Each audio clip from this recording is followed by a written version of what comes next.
One of the best ways to make use of your landscape and to ensure food security with very minimal effort is by planting fruit shrubs and fruit trees. And I'm going to show you exactly what the layout of my urban homestead's fruit trees and orchard looks like. Pergola, we have a grapevine that is producing and getting ready to ripen.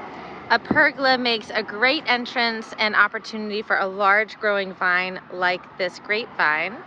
Down the side of my house, we have a young avocado.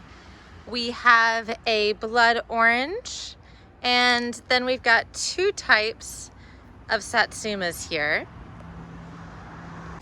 Which trees you choose are going to depend largely on where you're located and what's locally available. But what I can tell you is that in general, avocados, citrus, fig, and even pomegranate can grow in a relatively small space given you maintain it at a proper height.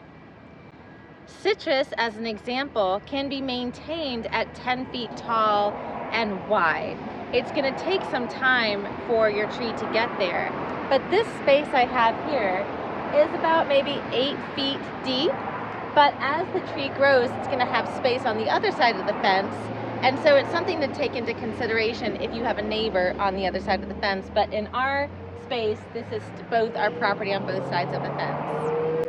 You can also prune trees to maintain sort of the direction in which they grow.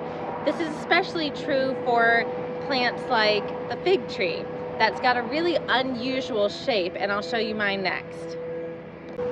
This is just another angle of this area next to our parking space. And the reason why I wanted to show you this as well is because as an understory, I've planted a bunch of medicinals.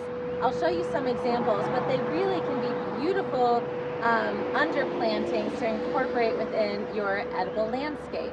Where the heat took them, I had a beautiful hedge of lavender that I didn't water in properly. Little patch in between two satsumas of some echinacea, chamomile that will eventually reseed, tons of toothache plants, also known as spilanthes, feverfew that will also reseed. Side of the driveway, we've got some kumquat, Meyer lemon, some cayenne, and then another avocado, because ideally you should have 2 avocado trees for pollination. So that is the side of our house, and you can see our big U-Haul truck that we're moving. An advantage of other spaces in my landscape, like in this corner, I have a young little pink lemon, and then I also have, this is my backyard, a peach tree, as well as a pear. To the chicken run, I have a pomegranate here and a fig. And so this fig is what I kind of wanted to show you, how it's got sort of an unusual shape. They usually do. You can almost see the understory here. And this wants to be pruned every year after all frost is passed. And that's because new fruit is going to grow more on the newer branches than the older. So this is just an example of how you can grow fruit trees in a relatively tight space. Last but not least, I cannot forget my moringa.